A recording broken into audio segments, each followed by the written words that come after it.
मौत आहिस्ता आकर ये बोले, अब चलो साथ ऐ मेरे भाई। हुक्म रब से तुम्हें लेने आए, अब चलो साथ ऐ मेरे भाई। कान में मौत का फरिश्ता कहेगा, क्यों मुझे देख कर डर गया तो हो के बेचैन घबरा गया तो। मरने वाले के अगर अमाल अच्छे होते हैं, कसम खुदा की है, मौत का फरिश्ते को देखने के बाद वो इतना घबराता है। और अमाल अगर अच्छे होते हैं, मौत के फरिश्ते को देखता है तो वो कहता है मुझे जल्दी अपने आगोश में ले लो, मुझे रसूलुल्लाह का दीदार करना है। और कुछ ऐसे अल्लाह के बंदे होते हैं जो इबादत से दूर, रियाजत से दूर, दुरूद व सलाम से दूर, तो उनसे मौत का फरिश्ता कहता है, क्यों मुझे देख कर डर गया तो हो के बेचैन घबरा गया तो। अरे जिंदगी खत्म हो गई तुम्हारे, अब चलो साथ ऐ मेरे भाई। मौत का फरिश्ता हर लम्हा हर इंसान को आवाज देता है। हम और आप हैं कि होश की दवा नहीं करते, हम और आप हैं जो होश की दवा नहीं करते। सुभान अल्लाह। मगर मेरे मिल्लत के नौजवानों, बुजुर्गों, दोस्तों, मैयत के लिए हम आए हैं बख्शिश के लिए। जो हम 5 या 10 15 आदमी बैठे हैं, हम भी आए हैं, हम भी जाएंगे। दुनिया में कोई रहा ना रहेगा, कोई रहा ना रहेगा। बस चंद दिन के लिए आया है, कुछ दिन के लिए आया है। कुछ अपने याद करो मेरे मिल्लत के नौजवानों। आज मैं तकरीर नहीं करूंगा, आपको बताना चाहता हूं कि कुछ देर के लिए आप चलिए उस औरत की बारगाह में जो औरत 9 महीना हमल से रहती है। 9 महीने के बाद जब उसके हमल से बच्चा पैदा होता है तो आप देखिए वो बच्चा क्या करता है, मुट्ठी उसके हाथ बंधे हुए होते हैं। तवज्जो है ना।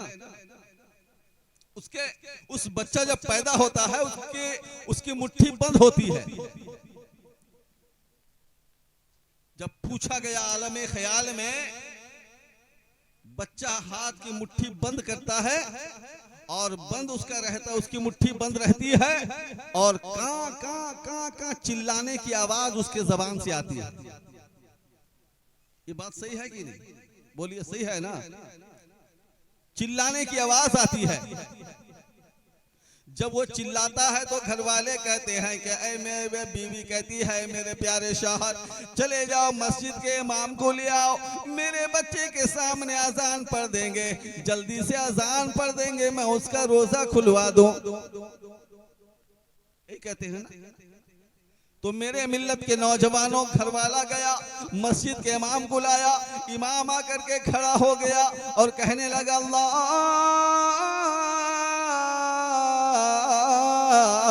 अकबर। इमाम आया और अज़ान पढ़ना शुरू कर दिया। जैसे ही अल्लाहु अकबर कहा, बच्चा जो रो रहा था खामोश हो जाता है। जो रोने वाला बच्चा खामोश हो जाता है। पूछो, रिवायतों में आता है बच्चा मुट्ठी बंद करके आया था, बेतहाशा रो रहा था, अब खामोश क्यों है? तो बच्चा आवाज दे रहा है। वो बच्चा कहता है, जो पैदा होने वाला बच्चा कहता है, मैं माँ के शिकम में जब के था, मैं रब की सना भी सुनता रहा। शिकम में जब भेद था, हाँ रब की साना में सुनता रहा, ए रब तेरा नाम लेवा कोई नहीं, अब कैसे पुकारो मुझको बता। वो बच्चा कहता है कि अल्लाह, मैं जब माँ के शिकम में था तो वहां मुझे अजान की आवाज आया करती थी, जब मैं माँ के पेट में था तेरी हमदो सना सुना करता था, जब मैं माँ के पेट के अंदर था मैं तेरी तारीफ सुना करता था। यहाँ तू कहाँ ले आया जहाँ तेरा कोई नाम लेने वाला नहीं है? कहाँ ले आया, कहाँ ले आया, कहाँ ले आया? कौन कहता है कहाँ ले आया? बच्चा कहता है कहाँ ले आया। बच्चा जब माँ के पेट में रहता है ना, तो आसमानी दुनिया में जो फरिश्ते अजान देते हैं वह आवाज बच्चा सुनता है, और जब बच्चा पैदा हो जाता है तो कोई आवाज नहीं मिलती है, तो कहाँ कहाँ चिल्लाता है। कहाँ कहाँ से पता चला? बच्चा पैदा होने वाला कहता है अल्लाह, यहाँ तेरा कोई नाम लेने वाला नहीं है, मुझे कहाँ ले आया, कहाँ ले आया, कहाँ ले आया। बच्चा इसलिए चिल्लाता है। जब अजान की आवाज बच्चे के कान में पड़ जाती है तो ऐ मेरे मिल्लत के नौजवानों सुन लो, सुन लो। अल्लाह ताला की बारगाह में क्या बात है, कैसा हो जाता है? अल्लाह ताला की बारगाह में वो बच्चा कहता है, वो बच्चा बारगाह खुदाबंदी में अर्ज करता है, मेरे मौला मुझसे खाता अब तो सरजद हो ही गया।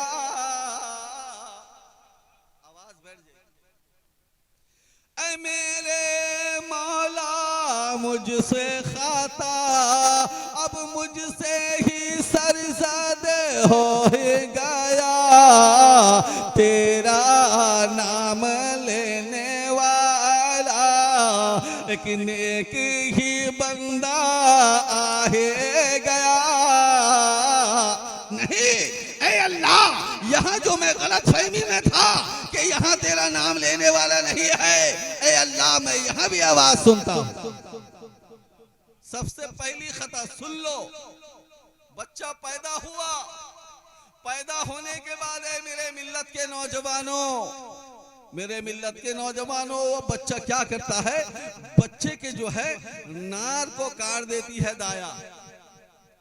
बच्चे के नार को कौन काटती है? दाई काटती है ना। सुनिए, अगर मैं इसाले सवाब की महफिल में आया हूं तो कुछ सुना के जाऊंगा। दाई काट देती है, ये बात जहन में रखिए। नार दाई काट देती है, बच्चा फिर चिल्लाता है, फिर चिल्लाता है और रब की बारगाह में फरियाद करता है कि अल्लाह। यही ये बात रोक करके एक बात बताता चलो। आप जानते हैं बच्चा जो माँ के पेट में जब रहता है सांस लेता है या नहीं? बोलिए सब, जरा बोलिए, जरा हाथ उठा के बोलिए कितने लोग।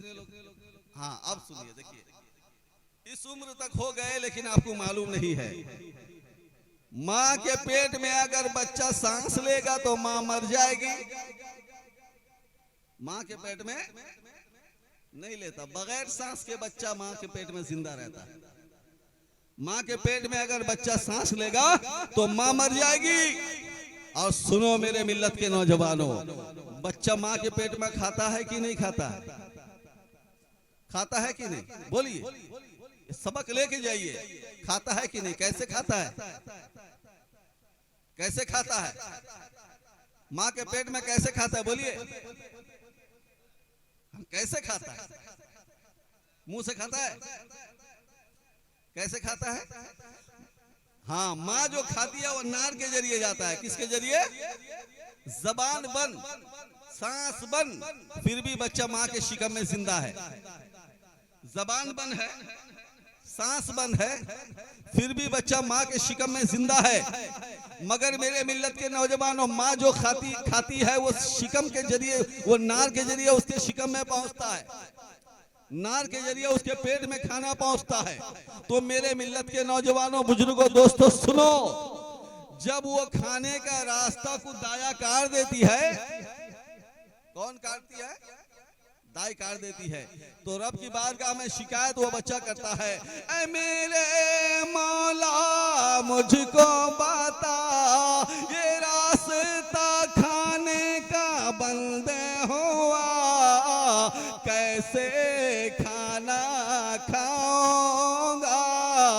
ऐ रब्बुल वाला ये मुझको बता।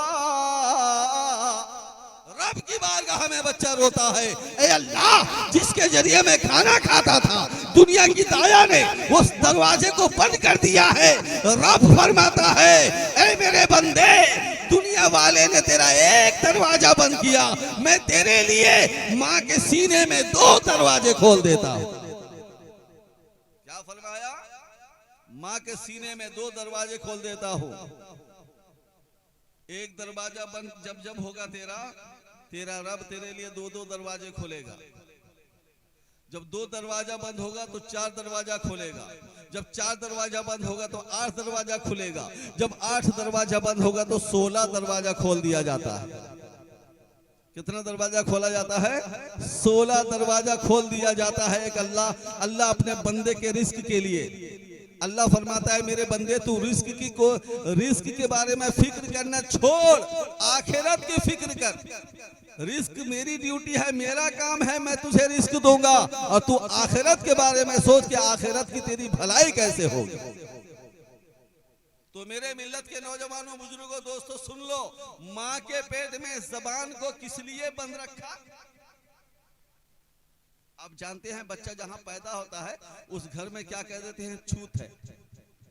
क्या कहते हैं? घर में छूत है। ताबीज दौरिया उतार के जाओ, ताबीज अगर पहने हो तो निकाल दो, मार हो जाएगा। उस घर में कोई न जाओ, उस घर में डिलीवरी हुआ है। उस घर में कोई न जाओ, उस घर में बच्चा तवल्लुद हुआ है। उस घर में कोई न जाओ, उस औरत के घर में बच्चा पैदा हुआ है, अभी बड़ा छिला गया नहीं है। तो मेरे मिल्लत के नौजवानों, बुजुर्गों, दोस्तों, छूत कह देते हैं। मगर मेरे मिल्लत के नौजवानों, बताओ जरा कोशिश से, बच्चा जिस वक्त पैदा होता है बच्चा नापाक रहता है ना? बच्चा पैदा होता है तो बच्चा नापाक रहता है। बताओ उसकी जबान पाक रहती है या नापाक? कैसे रहती है? इसलिए कि माँ के शिकम में उसके जबान खुली नहीं है। माँ के शिकम में अल्लाह ने उसके जबान को बंद रखा ताकि कह दिया, ऐ मेरे बंदे, मैंने तेरे जबान को ऐसे बंद किया, तू दुनिया में जब जब जाएगा कुरान की तिलावत करेगा, तेरे पाक ज़बान को कलामुल्लाह के पाक कलाम की तिलावत की जरूरत है। मैंने माँ के शिकम में तुझे बगैर ज़बान के खाना इसलिए खिलाया कि पैदा होगा, इस पाक ज़बान से मेरे पाक कलाम की तिलावत करेगा। और जब तू मेरी बारगाह में आएगा तो याद रखना, ज़बान को पाक लेकर के आ। नारे तकबीर, नारे रिसालत, सैयद नसीम अख्तर कादरी बराए साल सवाब, नारे तकबीर। सुनो मेरे मिल्लत के नौजवानों, ज़बान को अल्लाह ने बंद रखा इसलिए कि बंदा खुदा जब दुनिया में जाएगा अल्लाह के पाक कलाम की तिलावत करेगा। मगर वारे माँ बाप बच्चा पैदा होते ही इंग्लिश मीडियम में छोड़ देते हैं। वारे माँ बाप बच्चा पैदा होते ही शिशु भवन में छोड़ देते हैं। शिशु कौन से स्कूल में छोड़ देते हैं? इंग्लिश मीडियम में छोड़ देते हैं। कहाँ कहाँ छोड़ देते हैं? ये छोड़ना मैं मना नहीं करता। ऐ मेरे मिल्लत के नौजवानों, याद रखना, अल्लाह ने तुम्हारी ज़बान को पाक इसलिए रखा है, जब जब तुम बोलने की सलाहियत तुम्हारे अंदर आए, तुम अल्लाह के कुरान की तिलावत करने में उसे लगा लिया करो। हाँ, अब आदमी आधा उम्र हो जाता है तो कहता है क्या, मुझे नमाज का तरीका मालूम नहीं है, मुझे कुरान पढ़ना मालूम नहीं है, मुझे हदीस की जानकारी नहीं है, मुझे मस्जिद में दाखिल होने की दुआ मालूम नहीं है, मुझे पेशाब इस्तिंजा करने जाने की दुआ मालूम नहीं है, मुझे बैतुल खुला पैखाने में जाने की दुआ मालूम नहीं है, मुझे खाने का तरीका मालूम नहीं है, मुझे पीने का तरीका मालूम नहीं है। औरतें कहेंगी, एक औरत ऐसी खड़ी होगी कि कहेगी, ऐ अल्लाह, मेरा शौहर जालिम था और मुझे जो है ना उसके जुल्म से डर लगता था, इसलिए मैं इबादत नहीं करती थी। एक औरत कहेगी मेरा शौहर शराबी था और वो जो है शराब के नशे में चूर रहता था, इसलिए मैं इबादत कर नहीं पाती थी। एक बेटा कहेगा कि ए अल्लाह मैं दुनियावी तालीम में मगन था, इसलिए दीनी तालीम नहीं ले सका। मेरे मिल्लत के नौजवानों, बुजुर्गों, दोस्तों सुन लो, दुनिया में एक आदमी करोड़पति बन जाए, क़यामत के दिन सबसे बड़ा गरीब आदमी वही होगा जिसके सीने में इल्म दीन नहीं होगा। क़यामत के दिन सबसे बड़ा गरीब वही उठाया जाएगा जिसके सीने में इल्म दीन नहीं होगा। ऐ मेरे मिल्लत के नौजवानों सुन लो, अल्लाह ने अगर तुम्हें औलाद दी है, अल्लाह ने तुम्हें तौफीक दी है, तो याद रखना अपने खाने से, अपने पीने से, अपने पेट से, अपने जिस्म से, अपने वक्त से, अपने घड़ी से, अपने औकात से, अपने समय से, अपने लम्हात से, सारे चीज को बचाकर अपने बच्चे को थोड़ा सा वक्त इल्म दीन सीखने में लगाओ। इसलिए डॉक्टर बन सकता है, डॉक्टर बन के कब्र के पास फातिहा नहीं पढ़ सकता, मिनिस्टर बन के कब्र के पास फातिहा नहीं पढ़ सकता, बैरिस्टर बन के कब्र के पास फातिहा नहीं पढ़ सकता। याद रखना तुम्हारा बेटा मास्टर बन के कब्र के पास फातिहा नहीं पढ़ सकता। अगर तेरा बेटा आलिम दीन बनेगा या हाफिज कुरान बनेगा तो तेरी कब्र के पास खड़ा होकर फातिहा पढ़ने के लायक बन जाएगा। नारे तकबीर, नारे रिसालत, सैयद नसीम अख्तर कादरी, हाफिज कारी सिराजुद्दीन फैज साहब किबला, सरजमीने भद्रक, नारे तकबीर। मगर मेरे मिल्लत के नौजवानों, ये माँ बाप हैं जो अपने बच्चे को अपने कीमती वक्त, बच्चों की कीमती वक्त को न जाने कौन कौन से वक्त दे करके ज़ाया करते हैं। मैं ये नहीं कहता कि तुम डॉक्टर मत बनाओ, मिनिस्टर मत बनाओ, बैरिस्टर मत बनाओ, डॉक्टर मास्टर मत बनाओ, ये नहीं कहता मैं। जहाँ डॉक्टर बनाने की शौक रखते हो वहीं हाफिज कुरान बनाने का ज़ौक भी रखो। जहाँ तुम बच्चे को कलेक्टर बनाने का शौक रखते हो वहाँ बच्चे को हदीस का इल्म देने का शौक भी पैदा करो।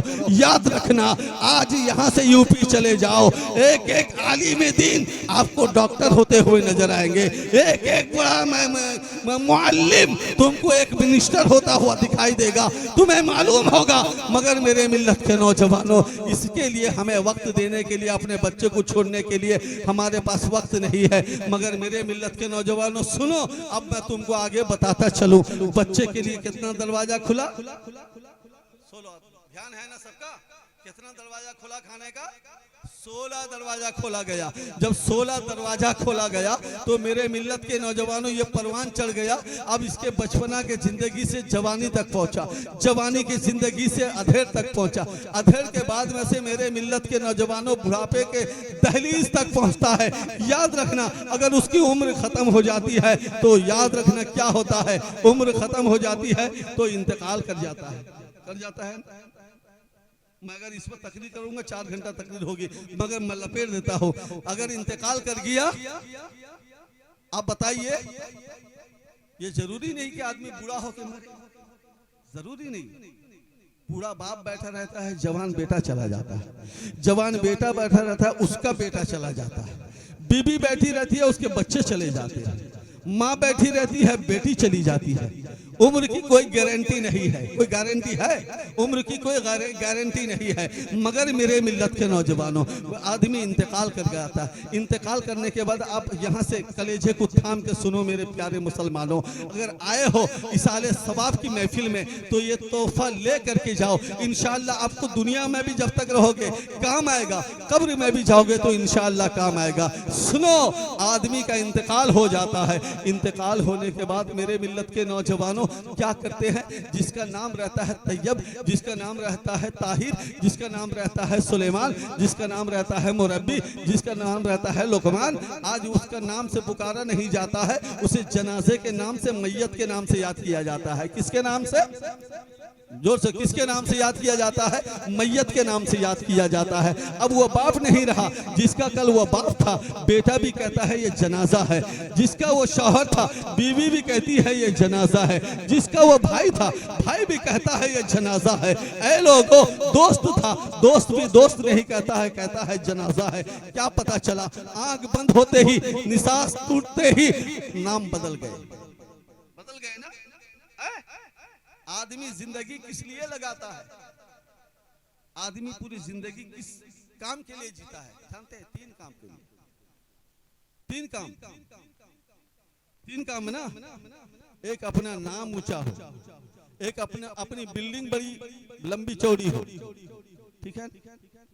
एक अपना नाम ऊंचा हो, एक अपनी बिल्डिंग बड़ी लंबी चौड़ी हो, और एक क्या है कि अच्छा से अच्छा कोट पैंट शर्ट, अच्छा से अच्छा लिबास हो। यही तीन काम है। बताइए, खाना खाते हैं, जिस्म है तो खाना खाते हैं ना।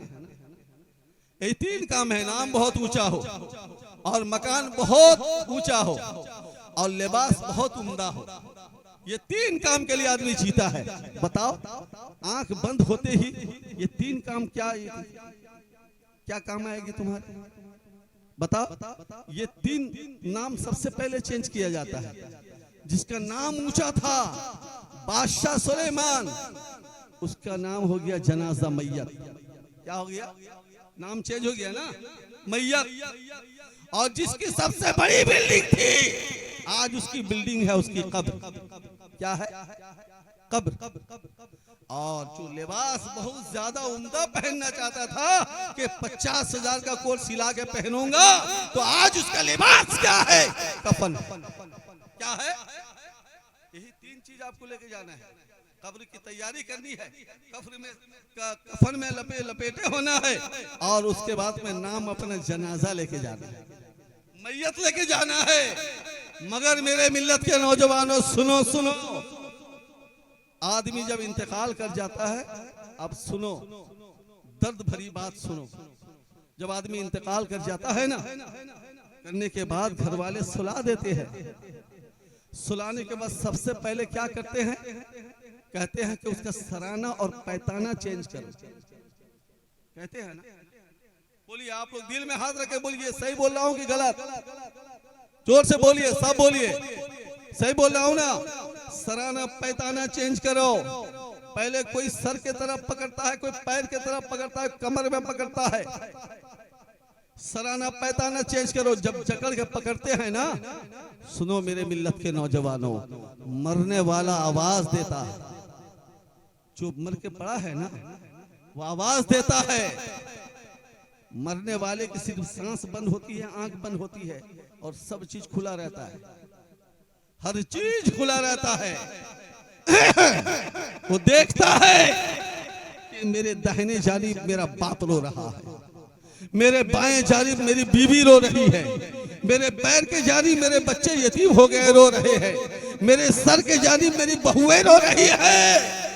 मगर अल्लाह ने उससे कुव्वत, बोलने की सलाहियत छीन ली है। बोल नहीं पाता, बेबस पड़ा हुआ है, बेबस पड़ा हुआ है। मगर मेरे मिल्लत के नौजवान जब सराने से पैताने चेंज करते हैं ना, बड़ी तकलीफ होती है, रोता है, चिल्लाता है। इतना जोर चिल्लाता है कि रिवायतों में आता है अगर उसकी आवाज को कोई जिंदा आदमी सुन ले तो उस इलाके का आदमी वही दम तोड़ के मर जाएगा। इतना चिल्लाता है और कहता है, ए भाई मेरे धीरे से ये हाथ भी रखना ऐ प्यारे, मैं मौत के पंजे से आया हूँ, जरा सोच समझ ले ऐ प्यारे। सराहने पैताने करते हैं तो मैयत कहती है, मेरे भाई जरा रहम खा, मैं अभी मौत के पंजे से आया हूँ, जरा हाथ धीरे रखो। जब मैयत के ऊपर हाथ रखा जाता है, मैयत को ऐसा महसूस होता है, जब मैयत के ऊपर एक मक्खी बैठ जाती है ना, उसे महसूस होता है कि जैसे पहाड़ रख दिया गया, जैसे पहाड़ रख दिया गया है। जब वहां से उठाते हैं गुसल करने के लिए, साबुन रगड़ते हैं, ले दे रगड़। गुसल का तरीका मालूम नहीं है, 40 लोटा 40 बाल्टी पानी डाल। ये क्या तरीका है? लोगों के अंदर एक मिजाज बन गया है। 40 लोटा पानी लाओ, पानी गर्म करो, बैर का पानी डालो, उसूम पानी में बैर का पानी डाल के जिंदे आदमी को भी नहाना चाहिए। ये रसूलुल्लाह का फरमान है, जो बरकोली का पत्थर गर्म पानी में डाल के गुसल करेगा, अल्लाह के नबी ने फरमाया सालों साल उसके बदन में जादू टोने का असर नहीं रहेगा। लगेगा। मगर ये नहलाने वाले क्या करते हैं, लेके गए टान के उसके ऊपर डाल देते हैं और हाथ में कपड़े पहन करके ले रगड़ना शुरू करते हैं साबुन। जब रगड़ना शुरू करते हैं वो चिल्लाता है और कहता है कि मौत के पंजे से आया हो, जरा धीरे से हाथ रखना जरा, हर नस्बे मेरा टूटा है, अब रहम खाओ भैया जरा। ऐ मेरे भाई, मौत के फरिश्ते ने मेरे बदन के एक एक नस को तोड़ दिया है। ऐ मेरे भाई, तो हाथ रखता है तो मुझे महसूस होता है जैसे पहाड़ रखा हुआ है। जरा रहम खा। बताओ, कोई रहम खाता है? कोई उसकी आवाज सुनता है? कोई नहीं सुनता। फिर उसी तरह वो आवाज लगाता है, उस मैयत को उठाते हैं, ताबूत में समा देते हैं, ताबूत में रख देते हैं, कफन तक ये कफना देते हैं, उसके चेहरे को छुपा देते हैं। छुपाने के वक्त भी कहता है कि ये आखिरी वक्त है, मेरे बच्चे यतीम कहलाएंगे। ऐ जमाने वालों, मेरे बच्चे का दीदार करा दो। ऐ जमाने वालों, आज के बाद से मेरी बीवी को लोग बेवा कहेंगे, पर्दा हटा दो, मेरी बीवी को आखिरी बार देख लेने दो। मगर जमाने वाले उसकी आवाज सुनते हैं? कोई नहीं सुनता, कोई नहीं सुनता। मगर मेरे मिल्लत के नौजवानों सुनो, जब आदमी इंतकाल कर जाता है वो चिल्लाता रहता है, कोई उसकी आवाज नहीं सुनता। कब्र में उतार दिया जाता है, कब्र में लिटा दिया जाता है, कब्र में सुला दिया जाता है।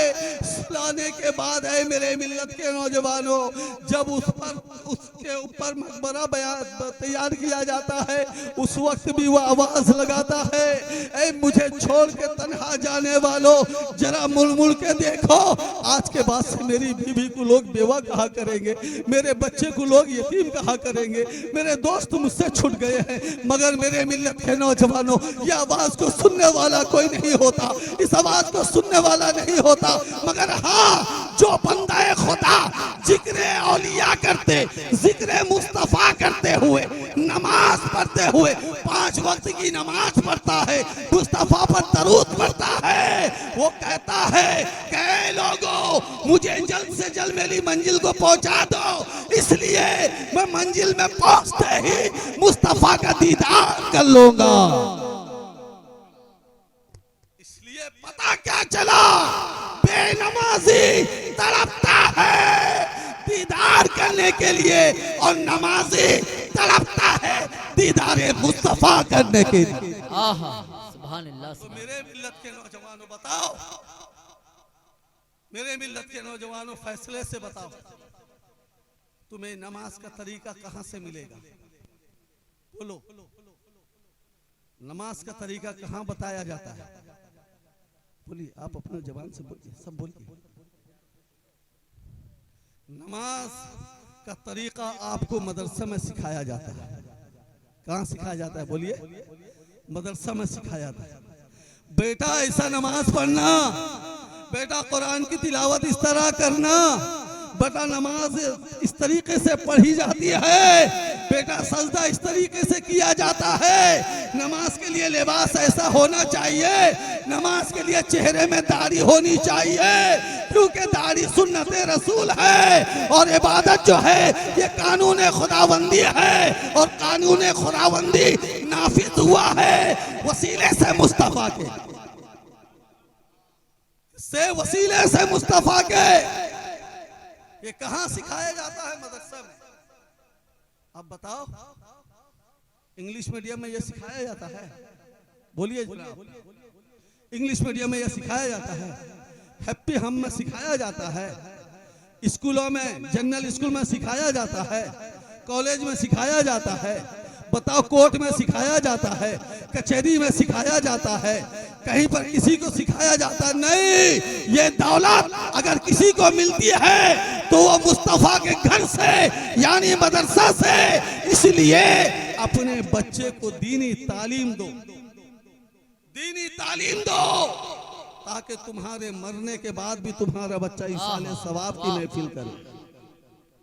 तुम्हारा बेटा भी बेटा ना हो बेटी हो, अपने ये ना सोचना कि मेरे पास बेटा नहीं है, सब बेटी ही हैं, ये ना सोचना। ये सोचो ऐसी औलाद तुम्हें अल्लाह दे दे तो याद रखना, अपनी बच्चियों को, अपने बेटों को दीनी तालीम दो, ताकि तुम्हारे मरने के बाद तुम्हारे कब्र के पास जाकर खड़ा होके रब से दुआ मांगे कि अल्लाह, ये जमीन के नीचे जो सोया है मेरा बाप है, मैं दुआ मांगता हूँ, ऐ अल्लाह मेरे बाप के गुनाहों को माफ अता फरमा। मदरसा के बच्चे की दुआ बाद में कबूल होगी, जानते हो। एक जरा बगैर मदरसा में रसीद काट, कुरान खानी, बच्चे कुरान खानी कर दे, बच्चे दुआ मांगे चले गए, बच्चे दुआ पढ़ दे, काम खत्म। ये नहीं सोचना, ये मत सोचना, बच्चे अगर मदरसा के पढ़ेंगे, उसकी औलाद बैठ के वहां दुआ में शामिल रहेगी, उसकी औलाद अगर रोएगी कि अल्लाह इन मदरसा के बच्चों के वसीले से ये कार्य सवाब को कबूल फरमा, अल्लाह उस दुआ की बरकत से मदरसा के बच्चों की दुआ को कबूल फरमा। आज वही है, एक बेटी एक बेटे ने मिल करके अपने बाप के, अपने ससुर की महफिल को सजाया है। इससे बड़ी दौलत कोई हो सकती है? मरने के बाद नेक औलाद सबसे उसी को कहा जाता है जो मरने के बाद काम आए। मरने के बाद महफिले जिक्र मुस्तफ़ा करना सबके बस की बात नहीं है। मेरे मिल्लत के नौजवानों, ये चंद बातें थी जो मैंने आपके हवाले कर दिया। बस इसमें जो लग़ज़िशें हुई हैं, मैं अल्लाह की बारगाह में सच्चे दिल से तौबा करता हूँ, अल्लाह कबूल फरमाए। अस्तग़फिरुल्लाह रब्बी मिन कुल्लि ज़ंबि व अतूबु इलैहि, ला इलाहा इल्लल्लाह मुहम्मदुर रसूलुल्लाह। मेरे बुजुर्गों, दोस्तों, अल्लाह का एहसान और करम है कि परवरदिगार आलम ने इस छोटी सी महफिल में, परवरदिगार महफिल को अपनी बारगाह में कबूल फरमाए। हमारे मरहूम मन्ना साहब की करवट करवट उन्हें जन्नतुल फिरदौस में आला मकाम अता फरमाए। या अल्लाह उनके तमाम गुनाह कबाइर और सगाइर की मग़फ़िरत अता फरमाए। अस्सलामु अलैकुम।